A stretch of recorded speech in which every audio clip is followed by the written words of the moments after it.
This is your daily dose of all things royal. Our second case is Markle versus Markle. Mr. Tickton? Yes, sir. Thank you, Your Honor. Please, the court. I represent Samantha Markle.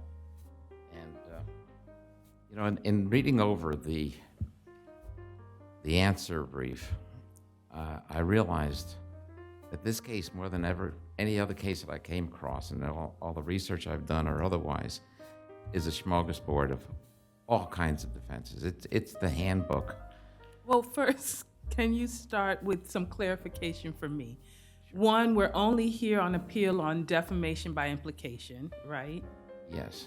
And is it not correct that in the complaint, the statements you claim are false, but now on appeal, you're claiming they're true? How are you characterizing the statements at issue here now? Okay. Well, a number of them are true. We explained in our opening brief which ones are true, and the fact of the matter is we are capable of being convinced of certain things from judges' orders and from opposing counsel. So, some things sometimes are a little bit fluid. But what happened in this case, which is really interesting, if I may, because I have a different slant on it than anything you've read on this case yet. Well, I just want to clarify for purposes of appeal then. So if we are analyzing the statements in the same way that they were presented to the district court.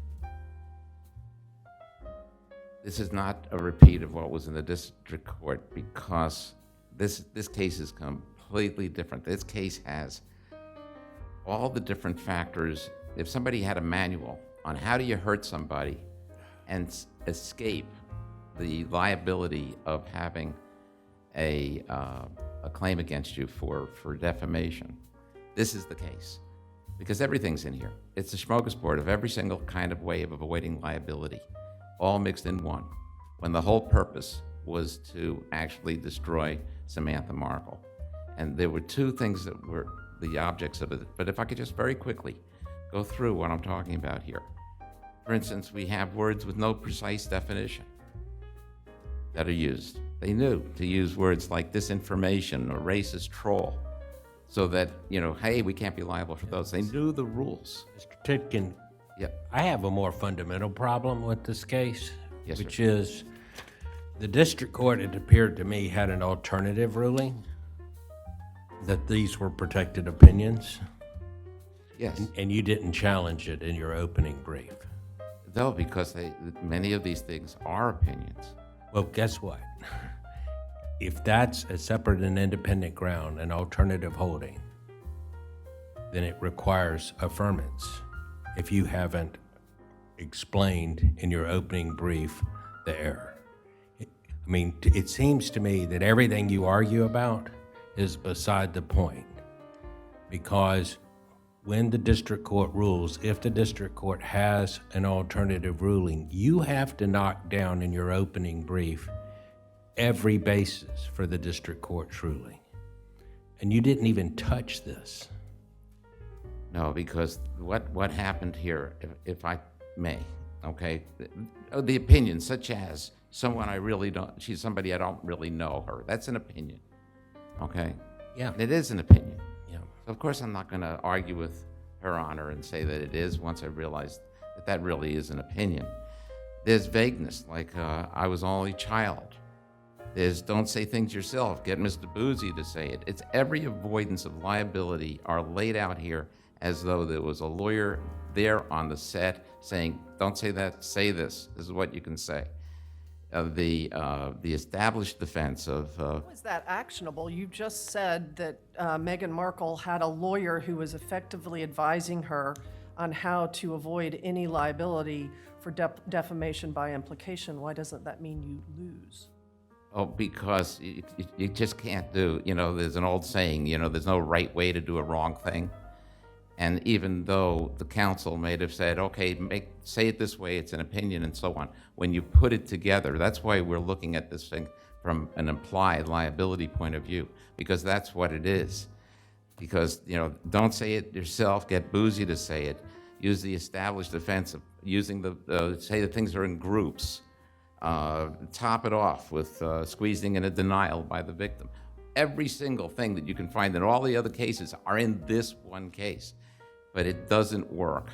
And the reason it doesn't work is because You're suggesting that each of these opinions, or get someone else to say it, or talk about a group, they may be completely lawful by themselves, but when you string them all together, there's a problem. that's exactly it. I don't understand that argument. Okay, so If it's they're all lawful individually, how do you get to liability?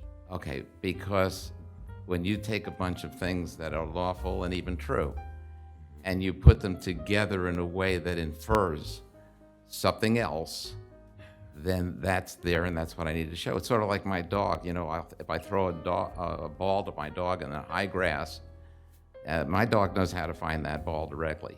But very often, instead of finding the ball, she gets distracted by all the flowers that are around it. That's what these all are. The fact that there's an opinion doesn't mean that the underlying ball of harm isn't there. The two things that they needed to bring, the plot was, don't break any of these rules, but basically infer, you know, show that I don't know her, therefore she doesn't know me, therefore don't buy her book because she doesn't know me at all. She's only an opportunist, and this is what's inferred. Also, you know, this is somebody who belongs to a group, okay? And some of these things don't add up as well. They're not really, it was a lawyer that made mistakes in what he was judging or advising them, or an imaginary lawyer advising them, because some of the things don't make sense. For instance, a group. There's two kinds of groups. There's a group, if you belong to a group of people that have Confederate flags, sure, that doesn't mean you're a racist. There's some people that have Confederate flags that are, some that aren't. That doesn't prove anything.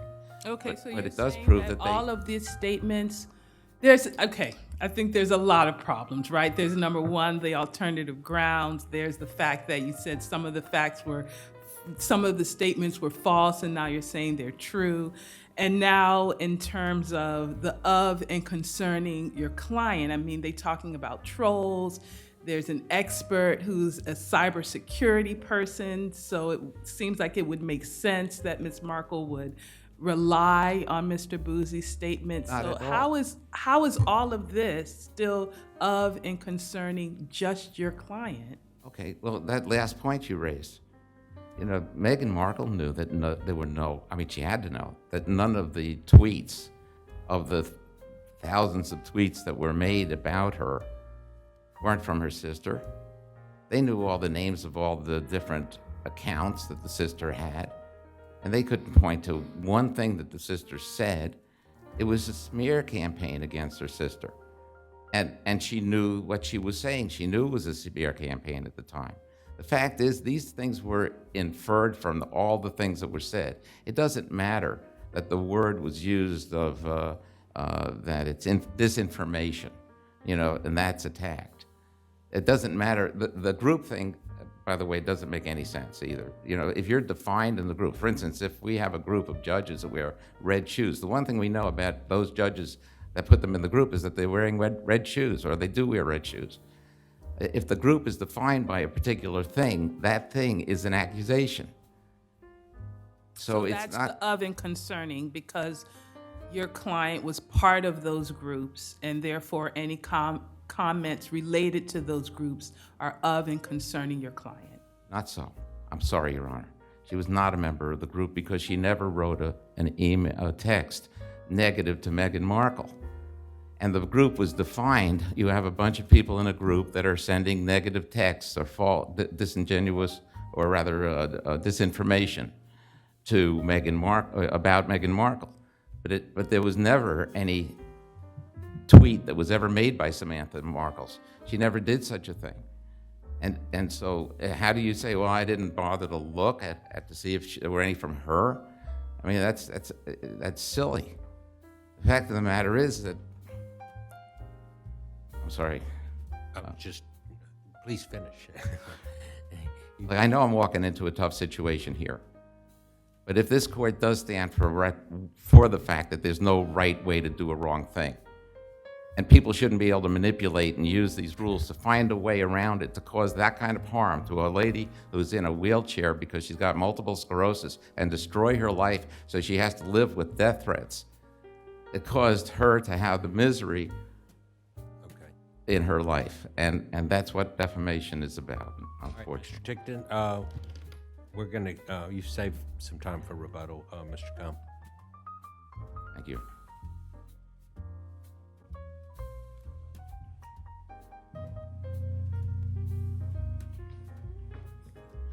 Thank you. Good morning. Good morning. May it please the court, my name is Michael Kump, and I represent the defendant appellee Meghan Markle.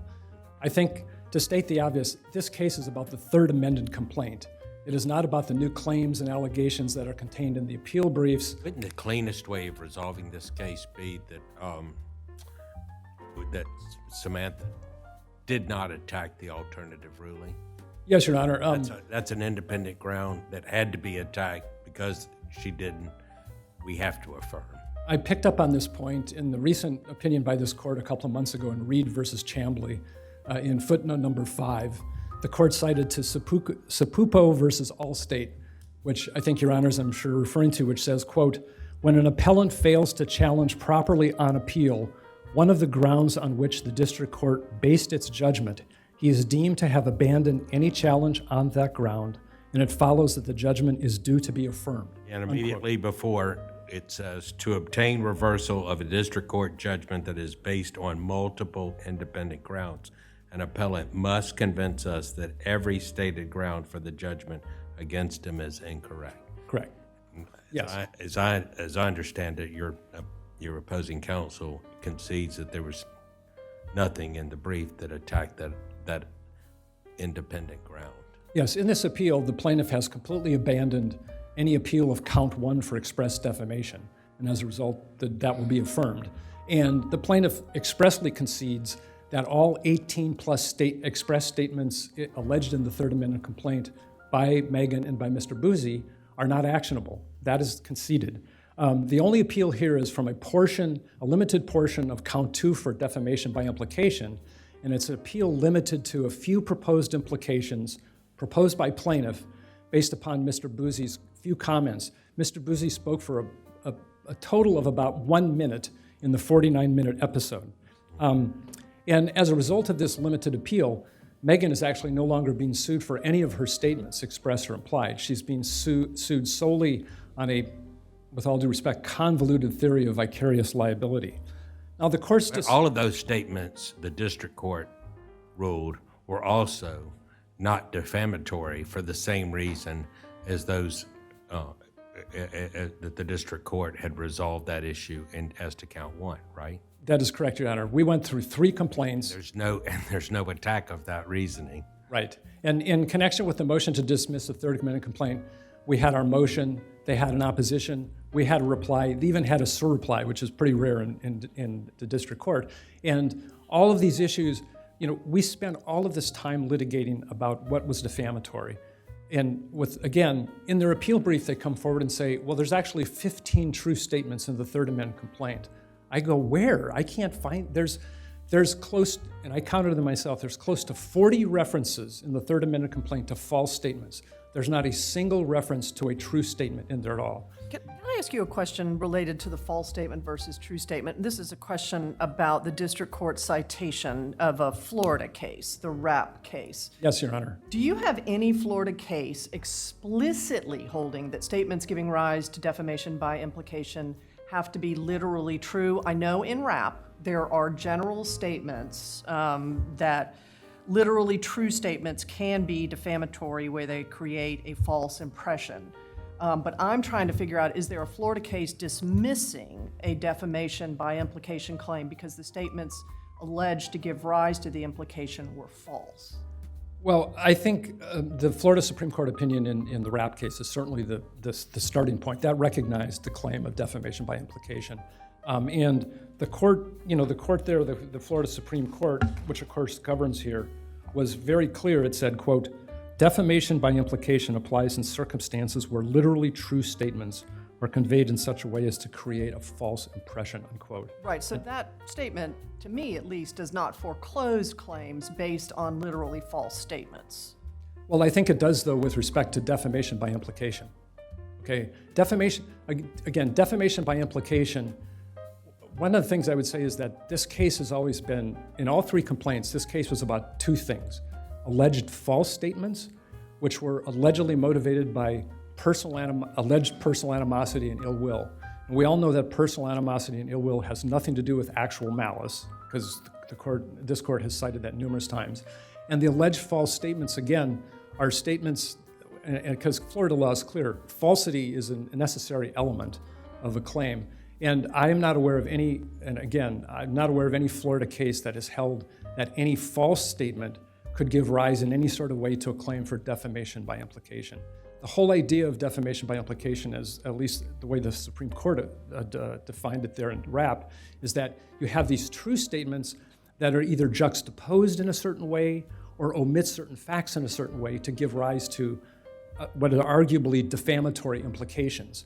But again, the implications have to be defamatory. So if the district court here ruled that they're not actionable, then they're not actionable as defamatory implications. And that hasn't been that challenged. Just to sort of quickly summarize my question, so you're only pointing to RAP for this true versus false? I am. That is correct, Your Okay, Honor. that's... And again, obviously part of the reason I'm doing that is the Turner versus Wells case of this circuit was very clear in these kinds of defamation cases that the court is required to apply the law of Florida and as expressed by the Florida Supreme Court. And I think RAP is clear on that. Other courts in this circuit have followed RAP in that regard. Corsi versus Newsmax Media, which we cite, goes to that ground as well. What I'd like to say, Your Honor, is that the district court's dismissal of count 2 for defamation by implication should be affirmed on at least 3 independent grounds. First, the plaintiff has failed to plausibly plead actual malice, because the plaintiff has not alleged sufficient facts to give rise to the reasonable inference that Megan had obvious reasons to seriously doubt the veracity of anything that Mr. Bouzy said, where his statements were, first of all, accompanied by an on-the-air or on-the-record statement from plaintiff's attorney setting forth plaintiff's position. That's right in the middle of the Netflix series. And separate from that, there was also all of the prior media reports regarding plaintiff's online activities, of which the district court took proper judicial notice. The second independent ground for affirming, Your Honors, is again under the RAP opinion, is that the claim of defamation by implication can only be based upon, quote, literally true statements. And here, all of the statements alleged in the complaint are alleged to be false. Now, it's true that in their appeal brief, they try to argue that, well, there's actually a couple of true statements and there's a couple of false statements which could support the claim of defamation by implication. But number one, those arguments were not presented in the court below and thus are waived. And secondly, they are contrary to Florida law, which obviously governs here. And third, even if plaintiff had in fact identified and relied upon any true statements as required, the defamatory implications that they propose are, as a matter of Florida law, non-actionable opinions that are protected both by Florida law and the First Amendment.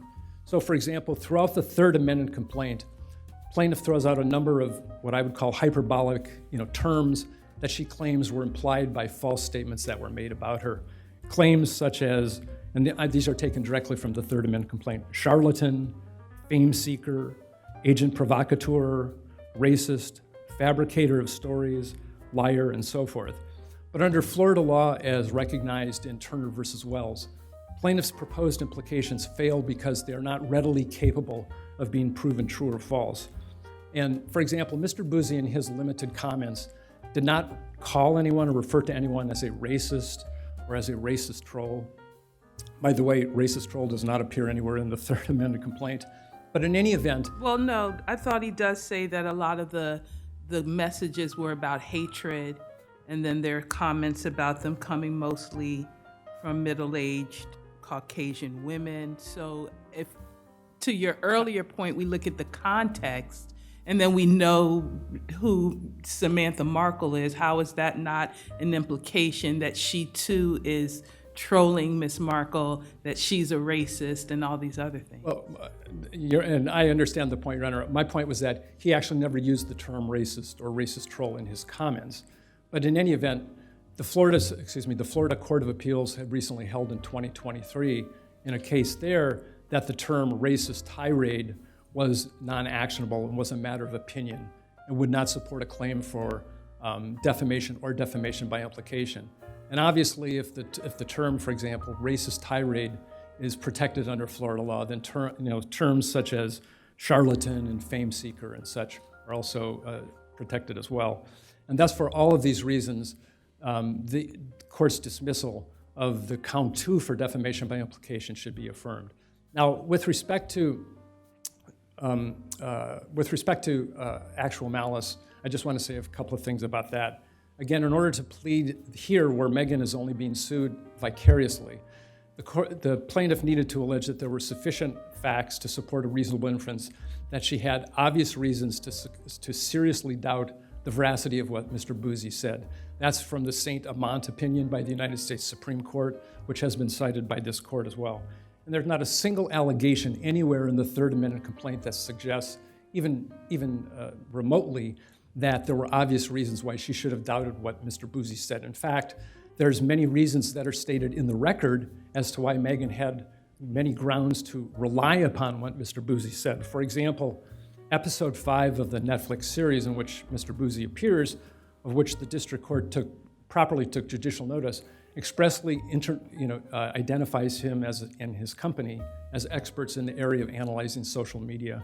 And plaintiff, in her opening appeal brief, heralds Mr. Bouzy as, quote, one of the foremost experts on hate groups operating on Twitter, that's at page 24 of her brief, and, quote, an expert in cyberbullying and online hate groups, that's at page 27. In other words, even plaintiff recognizes that Mr. Bouzy is trustworthy. And the court cannot and should not rely upon the allegations that plaintiff makes for the first time in their appeal brief. For example, they say, well, Megan should have known that there were problems with Mr. Bouzy's report. Megan should have looked into those, et cetera, et cetera. Nothing like that is alleged anywhere in the Third Amendment complaint, and therefore any such arguments have been waived.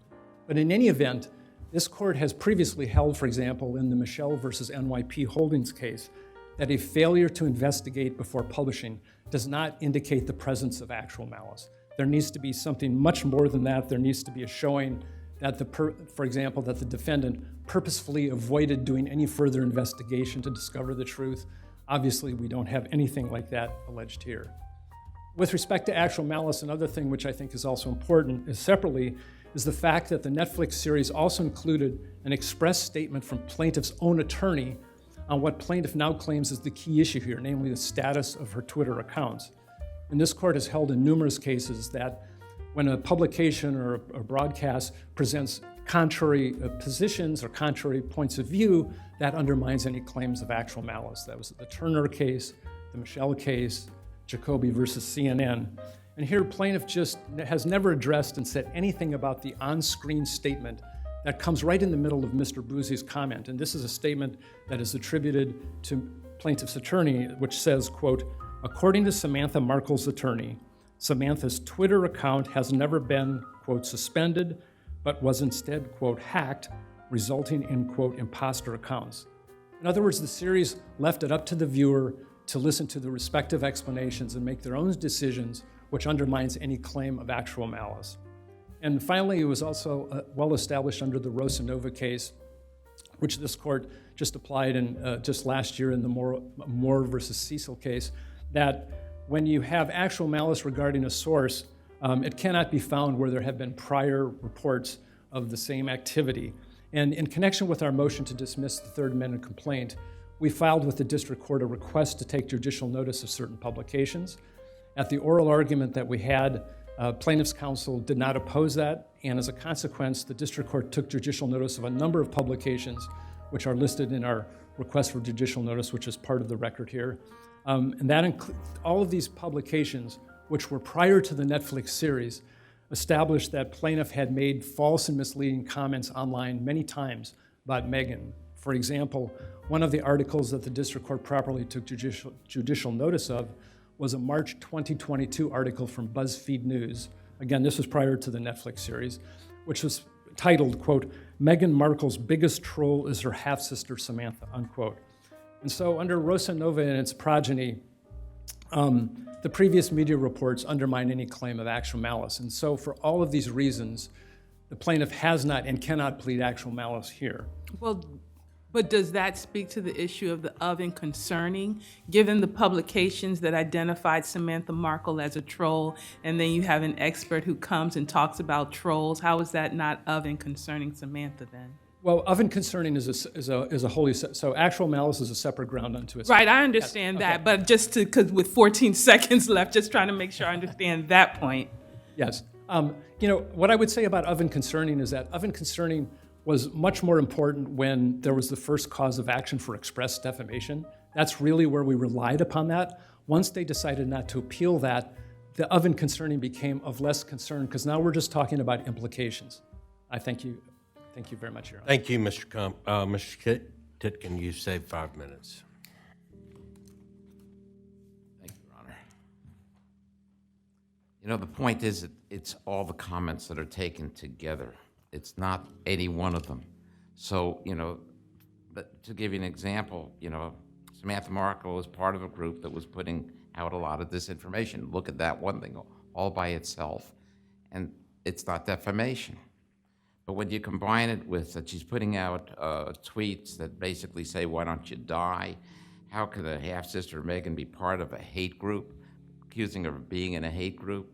You combine that for the main hate accounts, their primary motive is monetizing this stuff, but the secondary accounts, it's all about hatred. It's all about, race.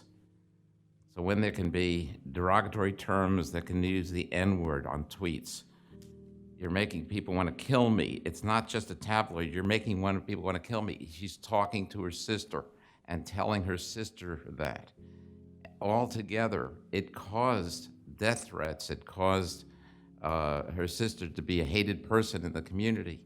So, this is the model of the example of how you get away with destroying somebody's life, by looking at the rules really carefully and making sure that you put it together. But the inference, that's why we gave up on the first part of the case with the express defamation. It's because it's all the inference. That's that ball in the grass. That's what you need to look at. How did it make this woman, how did it destroy her life? It destroyed her life by the cumulative effect of all the remarks that were made in that period of time. But how do you deal with the waiver issues? And maybe you did address it and I missed it, but you've got the alternative grounds that the district court relied on, which it sounds like you never responded to. And then you've got statements that you've now converted on appeal to be true in further support of your defamation by implication claim, which some would argue then you've also waived the ability to present that on appeal. So what is your response to the waiver arguments? Well, frankly, just I'm only going to speak truth to this court or anyone else. The way that this occurred, the way it was set up, we were all distracted by the flowers, looking at the different flowers. We missed the ball.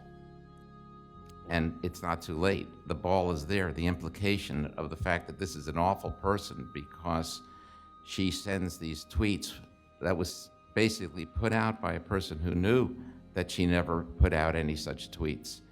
Getting right down to the very basic aspect of what the lie is, what the defamation really is. It really boils down to two things, that and the fact that she doesn't know this person, therefore she's an opportunist, implying that she's an opportunist. So if we would have thought of this thing through a little bit better in the first place, instead of chasing after all the different aspects of the case, the way we fell into the trap. We played into their hands of what it was that was the basis of this defamation. And now we have somebody who put this out to millions and millions of people that's now going to get away with it because we made that mistake. Unless this court realizes that I'm right about the implication part of it, and we didn't waive the implication part of it. We do waive the express You part. waived the alternative ground for the dismissal of it. You made no argument for why the alternative holding for dismissing the defamation by implication claim is erroneous. You made no argument for that. The brief was prepared with the understandings that were had at the time by the attorney that prepared the brief. Okay, Mr. Tickett, I think we understand your case. Is there anything else you want to tell us in the last 30 seconds? Only, only that I'm hoping that your honors can see that the waiver may have applied to the express part of the case, but not. And, look, when you come to us and you're asking us to reverse a district court, and the district court has worked hard on it and explained all the basis for its rulings, we accord the district court the respect of serious treatment as to all of those rulings. And if you haven't attacked one of the alternative grounds of the district court's ruling, I don't see how we can fault the district court for having reached the judgment that it reached. I understand that, but I also, and of course it's only appropriate. Judges work very hard. I know my daughter was a judge.